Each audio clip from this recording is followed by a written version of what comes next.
દાંતીવાડા ડેમની મુખ્ય કેનાલમાં 100 ફૂટનું મસમોટું ગાબડ્યું. તંત્રની ઘોર બેદરકારી હિટલરશાહી સામે રોષ. અધિકારીઓની પોલ ખુલવાના ડરે મીડિયા કર્મીઓને પ્રવેશતા અટકાવ્યા. રવિ સિઝન માટે આપવામાં આવતું કેનાલમાં પાણી છોડાતા જ કેનાલ ધરાશયી થતા ખેડૂતો ચિંતાતુર બન્યા છે. ત્યારે સમગ્ર ઘટના શું છે? બનાસકાંઠાની જીવાદોરી સમાન દાંતીવાડા ડેમની સુરક્ષા ને જાળવણી સામે ગંભીર સવાલો ઊભા થયા છે. ડેમના દરવાજાથી માત્ર થોડાક મીટરના અંતરે પાટણ તરફથી જતી મુખ્ય કેનાલમાં 100 ફૂટનું લાંબુ વિશાળ ગાબડું પડતા લાખો લીટર પાણી વેડફાઈ બનાસ નદીના પટમાં વહી રહ્યું છે.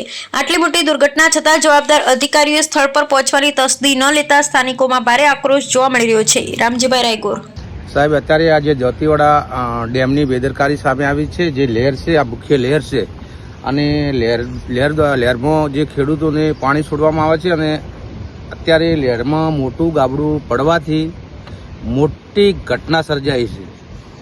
કે સાહેબ, અહીંયા અધિકારીઓને ફોન પર વાતચીત કરી હતી, પણ કોઈ અધિકારીએ ફોન ઉપાડ્યા નથી અને પણ પત્રકારોને પણ પ્રવેશ આપવામાં આવ્યો નહોતો અને આ ડેમની અધિકારીઓની મોટી બેદરકારી સામે આવી છે. આ ડેમ ગાબડું કેટલા ફૂટનું હશે? ગાબડું તો સાહેબ, જે આ ટેરબા આવે ને, ટેરબા 100 ટેરબા અહીંયા નાખો ને તો ગાબડું બુરાય એવું નથી. અને દાંતીવાડા ડેમના ઘર નાળાથી 15 થી 20 મીટર દૂર ગાબડું આ લહેરમાં મોટું જોવા મળે છે. આજુબાજુમાં ડેમના દરવાજા આવેલા છે.